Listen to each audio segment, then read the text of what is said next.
On this video, we're going to talk about the Zerg killer build.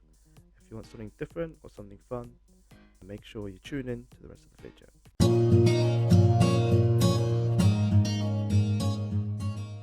Hey guys, it's Tydas. I make ESO theory content and put it to practice, so make sure you subscribe to the channel, click the notification bell for the latest video. Okay, let's get started. In terms of race, I said we're Nord. Either be a Nord or Imperial, that's best for the setup. Food, be with Sugar Skull. You want the stamina, magicka and the health all combined. Mundus, the tower. The Mundus can be changed depending on what you need. So if you need more recovery, go for Atro. Or if you need more health, or you can kind of go with any you want on there. So first set, Vicious Death. And what it does, gives you spell damage, max magicka, spell crit, spell penetration. When you kill a player, they explode and there's damage around them. So this is a big part of the build. You could use put defending, and you can put absorb stamina, just for the restoration, for the stamina side of it. Shield, you put triglyph, you can put sturdy. Sturdy would be the best bit, but it depends on what you're lacking in terms of the stats. Next set, Vadishran, restoration staff. You don't really need the perfected too much. It does help with extra magicka, but it doesn't make or break the build. Defending, and I got absorb stamina as well on this. Next set is One Piece Monster Helm. You could use any other set. You could put Dumb House onto this, but I just like the max health on that side of it. Now, in terms of traits, you could put Impen and Sturdy would be the best for this build. Next set is Harbinger. So if you don't know what it does, you get this in Imperial City with Telvar. You get the 2-piece max health, stamina, and then when you block an attack, you deal damage to your attacker equal to 7% of your max health. That's why you've got the max health on the helm. And this doesn't have a cooldown on it, and that's pretty much every hit that they do, they pretty much kill themselves. It's pretty good against Zergs, especially when there's other damage that's taking parts and not just you. So when they're attacking you and somebody else is attacking them, then they'll pretty much burn really quickly. And then you combine that with, and at any point that one of them dies from when one of the ticks kill them, then Vicious Death will proc, and then that will also damage the rest, and then it becomes a domino effect.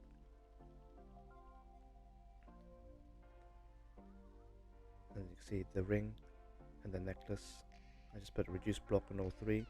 The next set is Malacath. So Malacath is really strong.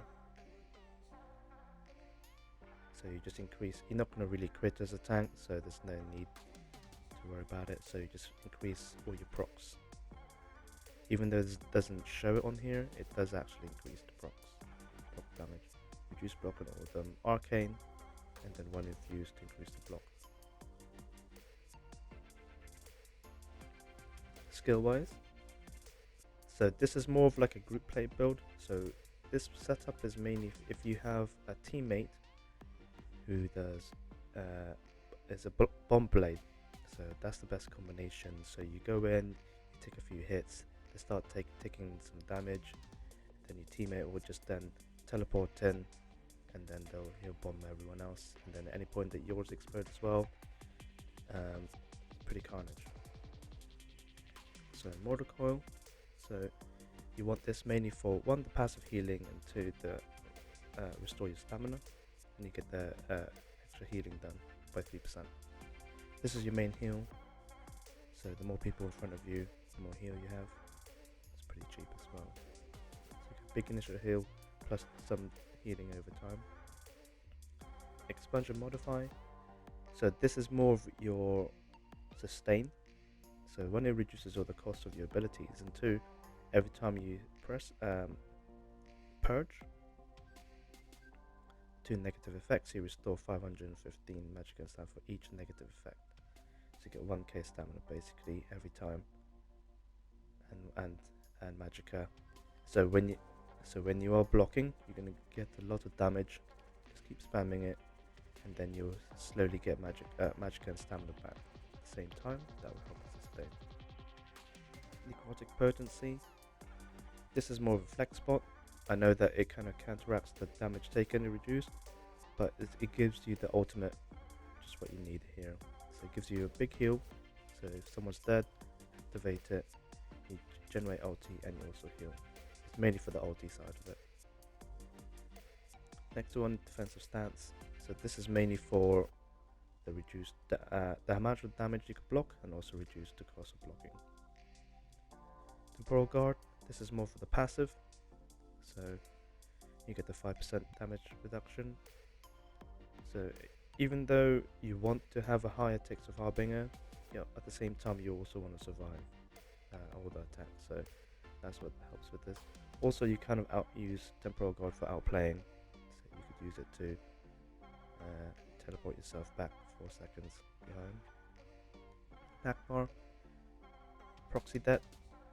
So this is more of like a pressure, so and increases damage with the more people in the radius.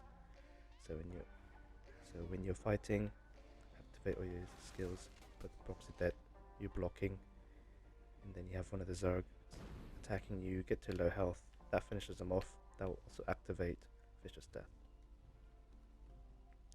Next is Siphon Spirit. This is for your Vatashran. So this helps with sustain. So this allows you to restore your resources while blocking. So it's really good for that one. So when you get the Magicka Lifesteal, Magicka Steal and Lifesteal as well. So every time Harbinger ticks, this also ticks it as well. And you combine that with the Vatashran Resto.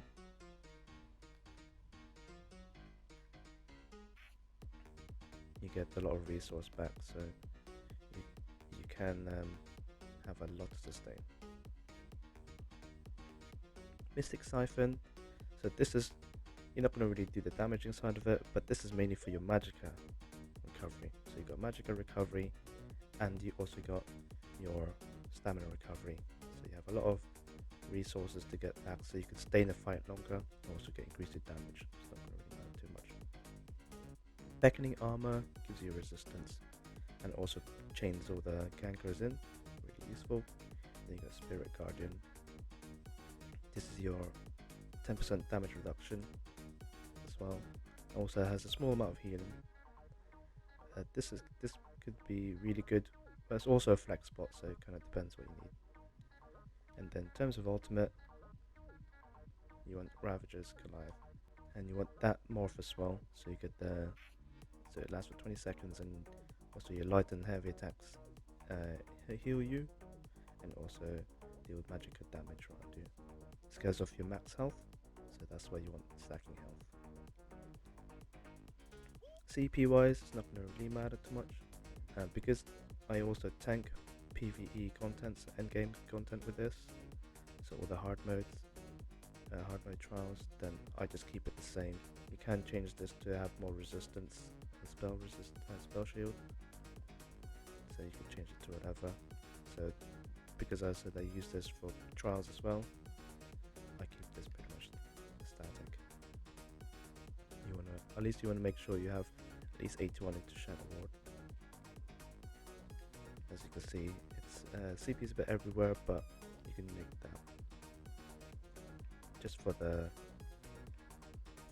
Vicious Death and the Harbinger. Then you want to increase this, but as you said, it doesn't really matter too much.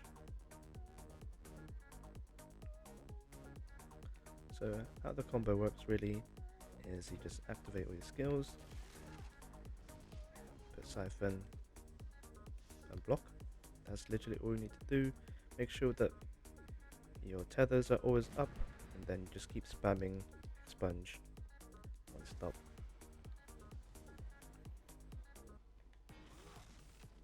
So as you can see there, you have 2 tethers, Expunge, and then just keep spamming Expunge and Scythe. And then if you have a teammate who's a Bomb Blade as well, we just teleport it in and then finish him off and you can literally kill quite a few people with this. So I hope you like the build. Make sure you subscribe to the channel for the latest